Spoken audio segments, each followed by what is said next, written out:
Hi there, James Strode, publisher of the Global Legal Insights to Fund Finance.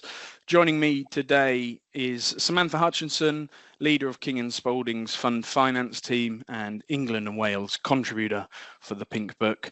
Alongside Sam, we have Sukhvir Basran, who is partner at King & Spalding, also with a major focus within the ESG space, and Scott McMunn, CEO of the Loan Market Association, and has been a leader in the lending market for over 30 years with previous institutions including Deutsche Bank and RBS. Thank you very much all for joining.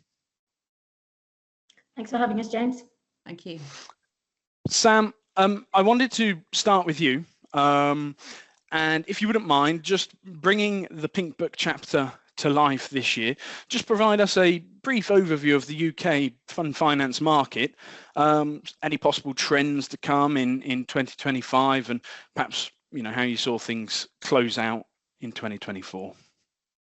Sure, and maybe just to start, James, with a thank you again for putting together what's an incredibly informative and educational publication. It's been the go-to publication for our industry for some time. So once again, thank you very much for that and for your support generally of our industry, James. Really appreciate it. And so I think just reflecting on last year, I think it's interesting because not that long ago it felt like we said that nothing ever changed in fund finance. There was no new case law to explore or anything like that, and it sort of reached the point where everything changes in fund finance every year. And so I think just focusing on some of the key themes and developments that we saw during the course of last year, I think a really key one was continued innovation and development in our space. And I think particularly the interplay between structured finance or capital market solutions and how they interplay with traditional fund finance products. I think there were certainly at least two standout transactions last year which utilised this sort of hybrid technology. And what's really interesting is the reason for those two transactions is actually representative of two other issues that we're seeing across the market, which is some of the regulatory changes which will be coming into effect very shortly across Europe and the UK, which will change the capital treatment of these transactions for some of the lenders, as well as opening up these types of products to further liquidity, and particularly trying to tap the non-bank institutional market to improve the liquidity across the market. So I think those are really, really key developments in our space. I think there is still generally a concern that the slower fundraising conditions have sort of muted, I suppose, the real liquidity need that will be there once fundraising conditions normalise. I think there's still very much a sense that sort of bank capacity of it in itself will, particularly on the subscription finance side, not be sufficient to meet that demand once those conditions normalise. So, ourselves and other market participants have been working really hard over the past couple of years to develop solutions to try to preempt when that actually does happen. To my mind, one of the most positive developments we've seen, not just during the course of last year, but in fact over the entire European fund finance industry at the very least, is the support from the LMA.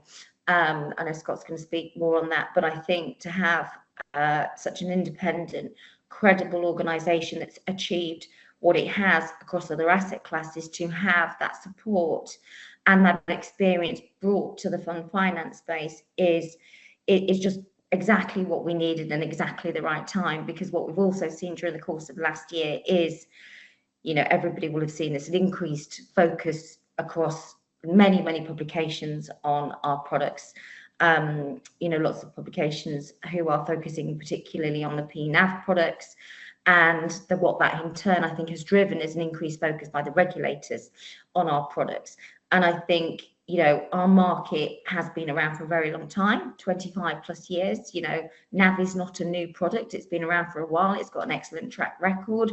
But I think where the market has grown to be the size that it is, some estimate is potentially as large as the private credit market, there needs to be more transparency around what we are doing, how we are doing it. I mean, ILPA made great strides, I think, towards that last year with its publication of NAV guidelines as well. And so I think all of those things really pull together to mean that really the LMA's involvement in our industry, I think, has been needed for some time, but really excited about where those initiatives are going to take us this year. So I think those are the key things that we saw last year, and they will all play into what we will see next year. Excellent. Thank you very much for that, Sam. And that does bring me nicely on to you, Scott. I suppose just building on what Sam said, why now, or sort of why over the past 18 months have you at the LMA sort of been talking fund finance, and what are the plans for sort of the year ahead on your end? Very quickly, James, thanks for having us here, because I think one of the things for me and for the LMA is, while we are a well-established institution, while we have lots of members, it surprises me sometimes perhaps we're not heard as loudly as we should be. And having the opportunity to do this, I think, allows us to project that voice a little bit more. Let me rewind in history a little bit. I started at the LMA just over a year ago. And as I was starting, there was a lot of, I guess, certainly press attention around the growth of private credit and, specifically private markets. And I think some of that was just a reflection of the pace of change in loan markets, the growth of this private market, naming convention and nomenclature of private markets. But really it signified, I think, a shift of lending from the traditional bank sector to non-bank financial institutions. And while the initial stories and the initial euphoria was around private credit, and it was really, the replacement of the BSLs, the large loan deals, private credit really encaptures so much more than just these large deals. So we moved into the early part of the year, and I think then we started to see more specific news stories coming out, whether it's on credit risk insurance, and then funds finance. The LMA is set up or established to be the authoritative voice of the loan markets. And as an association, I think some of the key attributes of that is we need to be fluid, we need to be dynamic, and we need to reflect our members. So with 900 or so members covering NBFIs, advisory firms, bank lenders, technology solutions, and so on, we have to listen to what our members want us to do. So bringing all those pieces together, around about the middle part of the year, there was more regulatory specific questions on fund finance. There was more newspaper headlines and stories around fund finance. And I use fund finance very broadly. So from that, my members were saying, LMA, we would like you to look at this or this or this. And I think it brought almost the perfect trinity of events and circumstance and facts for me, which is for the association to be impactful, deliver what our members want, and do things with a measurable, tangible output that help the transmission of capital flow. So that was really, I think the why are the LMA looking at funds finance? I think it was bringing all that together, reflecting on a very diverse church of members globally across GPs, LPs, bank and non-bank lenders and advisory firms, and it's brought us to where we are today. So where are we today? Well, we've really stepped up the gear and the pace probably within the last 3 months. The first kind of domino to fall was a really significant panel that we had at the LMA annual conference. So this is the flagship event. For the first time, we had a specific funds finance panel with some incredible participants, Sam being one of them, and she kindly agreed to moderate.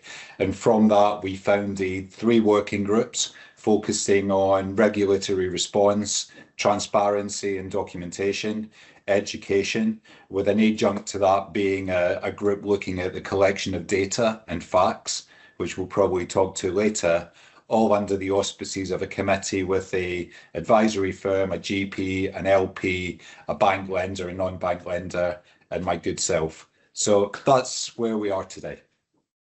Fantastic. A big part of what you and the LMA team have done, Scott, is that education, I guess, and bringing sort of fund finance into your members' sort of eyes and ears and thinking. A really good example of that is probably your joint report from last year around sustainability linked loans in fund finance. And we've got Sukhvir on today, and probably a great time to throw a question over to you. And that would be, I guess, we have the SFDR in place. Laws and regulations, though, are not just stopping there. There's a continuous evolution of ESG. So how's this impacting your role and the advice that you're giving to your clients? Yeah, thanks, James. And I'll touch a little bit on what Scott's just said and Sam's just said. And as you rightly point out, ESG and sustainability is generally evolving really rapidly, and it's unique in the sense that the issues and the pressures facing this sector are multifaceted and complex. At the moment, for example, there's a lot of attention. Market participants are having to consider the impact of changes in the wider geopolitical landscape, and how do they actually navigate these issues whilst also responding to ongoing and increasing stakeholder demand in different jurisdictions and regions, and the need to comply with this complex web, an ever evolving web of ESG regulation. There's also then the scrutiny from media and NGOs and activist groups. So this is a real mixed bag, this landscape. And you've mentioned SFDR, and I guess that no conversation on ESG is complete without talking about the dreaded SFDR. But that's one part of this picture, albeit a really important one. We've also got to think about things like taxonomy alignment and CSRD and the other alphabet soup and fund names and greenwashing risk.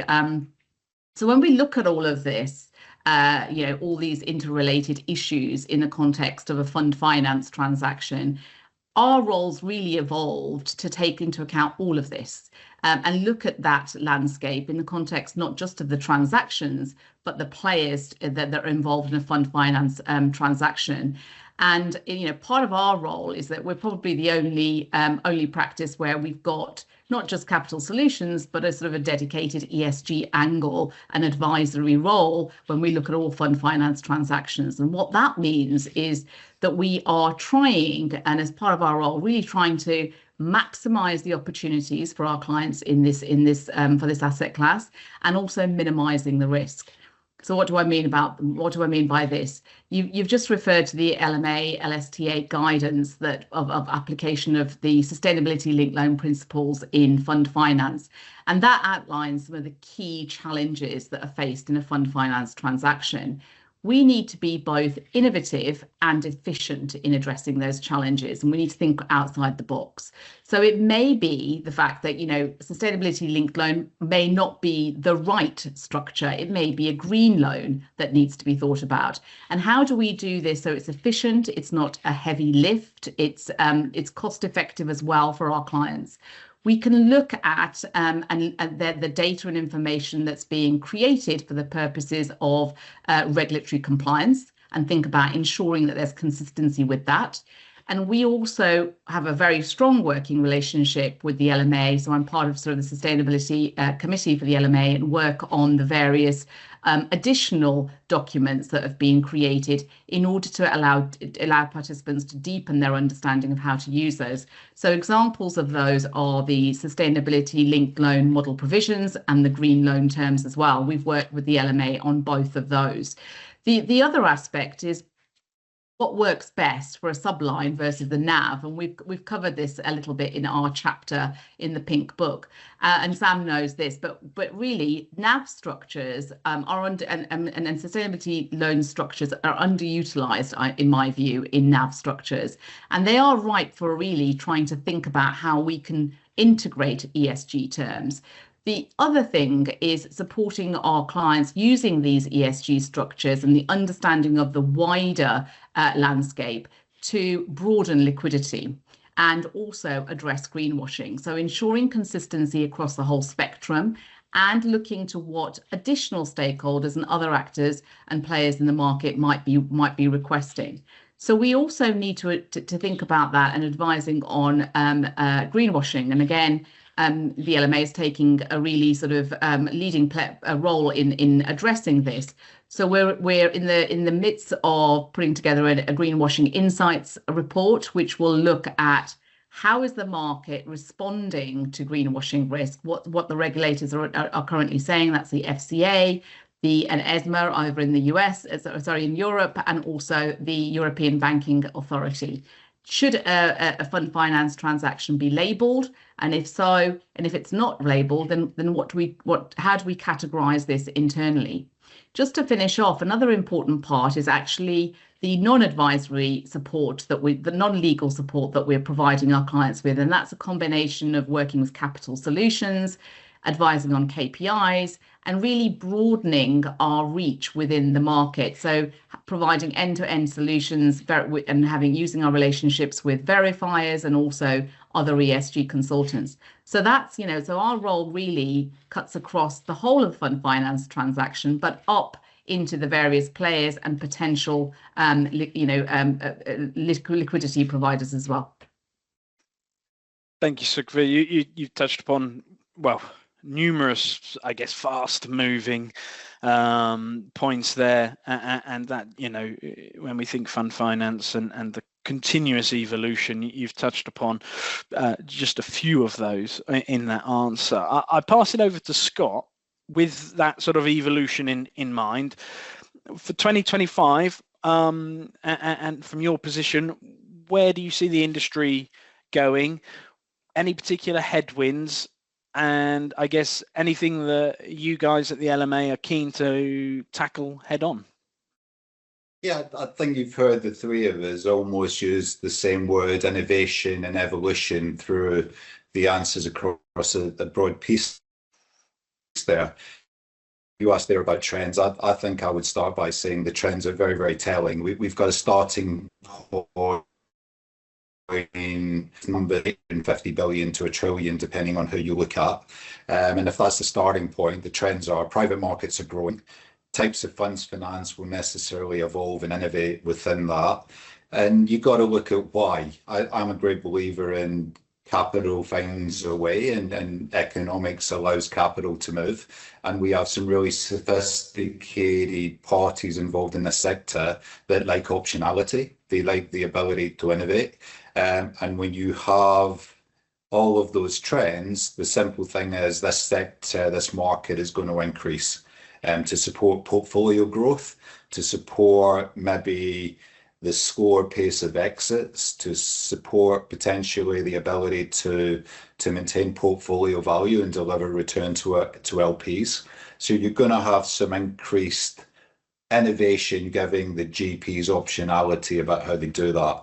So I think the other particular trend, and again, these are things that show the what, is the increase of capital allocated to providing finance, and really look at why is that. You've got a very attractive risk-adjusted return here offered to lenders, which people are now looking at and thinking this is a really interesting way to take exposure to a sector that historically have not been able to do, potentially even amplified and supported by ratings and by a capital regime. And if I go back to that number, and Sam might have a different view, but that number currently, let's say it's 85% subscription line, 10% NAV line, and 5% other. I genuinely feel, and I wouldn't be surprised if that moves to 70, 20, 10 over the next couple of years as the market grows, to allow that optionality to come into play. So it's an incredibly exciting time. Then you've got to marry that with where I think the headwinds are, and where we're hearing from our members. And it kind of comes back to what I said earlier about why is the LMA doing something and what we're doing. So I think the headwinds are the myths, the negative press, the stories. So I think that's some of the myths, and that is causing questions at lender groups. Why are we doing this? Are we exposed? What's the risk? So we've got to try and remove some of that opacity that's surrounding the sector. So if we work on that, I think part of that is also supported by education. And if that headwind might be a lack of knowledge, a lack of understanding of a really significant large asset class. So what are we doing on thought leadership and education and bringing the community together? And then I think the potential headwind as well is around what are the regulators doing around either the specifics of the asset class or the NBFI sector, or banks and insurance companies who want to participate in that. And again, the LMA role and what we're doing is engaging with our regulators, being at the table with them and sharing with them cause and effect, and hoping that through that we can have the right outcomes and we can ensure that we have a transparent, liquid and efficient market that ultimately allows capital to flow to the right people within the right guardrails. So I'm pretty excited. I think the trends are supportive of a significant growth here, and I want the LMA to be front and centre of the asset class, doing the right things to support not just our members, but the overall market.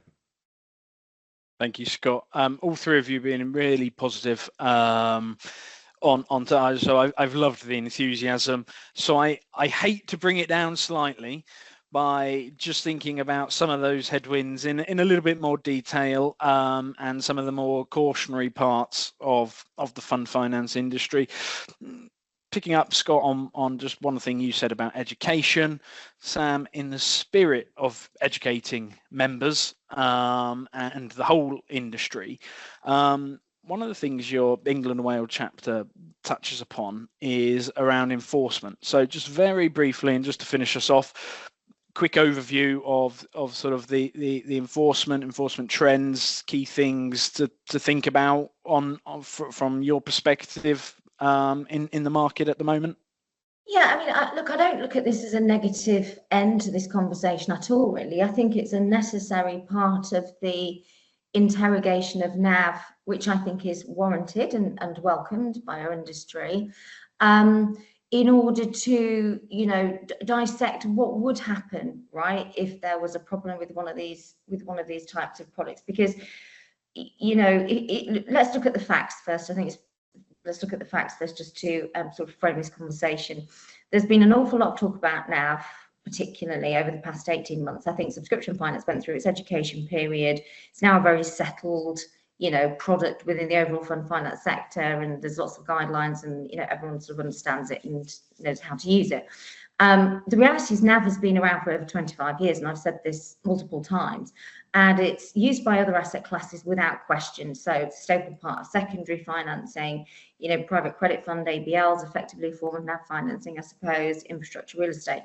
The focus has really become on the use, and particularly the use by larger managers of NAV facilities, which was really a product of the very extreme conditions we found ourselves facing in the aftermath of COVID, right? So that's not to say that it's a brand new product that's being used for the first time.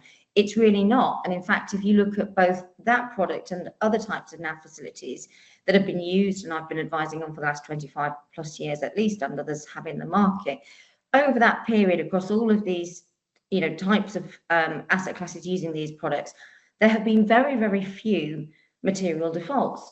And certainly to our knowledge, no enforcements of these types of facilities against that backdrop. And in particular, I was structuring these deals before the GFC and saw how the underlying portfolios performed during that time, which is the largest sustained economic shock I've seen, or certainly I've seen in my experience anyway. And if you look at the impact on LTVs over that period on an average basis, you saw sort of an up to 10 swing in LTV. Now, when publications and others talk about NAV facilities and want to understand the risks inherent with it, it's really important to stress the backdrop to these facilities. They are not new. You've been around for a long time. They've got an excellent track record, which is both good and bad in a way, because it's sort of so good that it's a great asset class. To Scott's point, is from a risk-adjusted return perspective, it looks fantastic, but bad in the sense that we've not really got anything to benchmark it to. But what's the reason for that? The reason for that is that these deals are structured, and I can say this as an advisor, on the structure of these deals in a way that should mean that, look, if one underlying portfolio company goes into distress, because the majority of these deals are structured and the recourse is across a widely diversified bunch of assets, it shouldn't be the case that one single portfolio company getting into trouble should contaminate the rest of the portfolio. That's why the facility is provided with recourse to the entire portfolio. Most of them are structured with a very conservative LTV, right? So even if you take the potential 10% increase that we saw during the GFC, the impact on valuations, if we look at how that would impact a deal today and how our deals are structured, one of the things that's often not talked about is that there is now more often than not a cure period to allow the GP to work out a situation if there's a problem with the NAV facility. And often that cure period is actually quite a long time, because there is a recognition between both the lender and the GP that there is an alignment of interest here, right? If there's a problem with the portfolio, the GP is the person to work this out. And that is ingrained into the documentation as a recognition that we are working together here, right? You know, the lenders do not want to be in a position where they're taking the keys. The GPs definitely do not want to be in a position where their portfolio is put at risk. And so whilst in the England and Wales chapter, we sought to sort of make that very clear. Let's look at the backdrop and, you know, make very clear the likelihood of there being a default is very, very remote. What does this actually look like if we were to hypothetically follow through an enforcement scenario? And I think the other thing that's often not sort of presented when this topic is discussed is that NAV facilities don't bring with them some new form of legal security that's never been tried and tested before, right? It is a bank account pledge. It is a share pledge. We may have an assignment of receivables. We've not made up new security for these types of transactions using, you know, security that hasn't been used across other finance sectors forever. And so actually we took a look in the chapter about what is involved in enforcing on those security interests. And you know, the reality is that obviously subject to jurisdictional nuances, the process of enforcement is well trodden. There is a ton of case law around it, and should we ever need to get to that point, you know, the advisors on the deal, you know, will have a lot of experience, and especially on the leverage finance side of going through that process pretty sort of painlessly. But you know, as I say, I think the chances of there being this sort of issue that we have to face across NAV facilities are so remote because of how aligned, particularly with the transparency point that Scott mentioned, you know, the ILPA guidelines that came around in the summer of last year. All of the stakeholders across these deals are aligned in making sure that we do not get to that point. And so I absolutely do not think that even though we will see undoubtedly an increase in NAV next year, that will not result in an equivalent sort of risk that these deals will start to default. Scott, I don't know if you want to say anything off of the back of that, but that's my view. I totally support that. You know, I saw, you know, I guess I'll show my age. I saw deals in the 90s where market value CLOs. They were not backed by cash flows. They were backed on valuations, and the assets and the market value revolving facility ranged from, you know, defaulted securities, warrants, equity, triple Cs, all the way through to performing investment grade, and they all got characterized with a haircut. You have a similar methodology here, covering the same security assignments, the same perfection of interest, and the reliance on a very sophisticated asset manager, portfolio manager, in this case a GP, to do and look after things with an alignment of interest through equity, cash flow, and reputation. Thank you, Scott, and thank you, Sam, for that. And I think that just shows, doesn't it, the positivity, the learnings, the thought process, the evolution, everything we've touched upon summed up nicely in that last answer and those last interchanges. So thank you very much for that. Thank you both, and you, Sukhvir, as well, for coming on and touching upon that, again, another theme of evolution within the industry around ESG. Been really enlightening, and from my perspective, you've helped hugely to bring that England and Wales chapter to life. I hope this goes, well, I hope, and I think you have left a few bits untouched in the book for people to read. So thank you again for joining, and obviously find out more in the Pink Book this year. Appreciate it, guys. Take care. See you soon.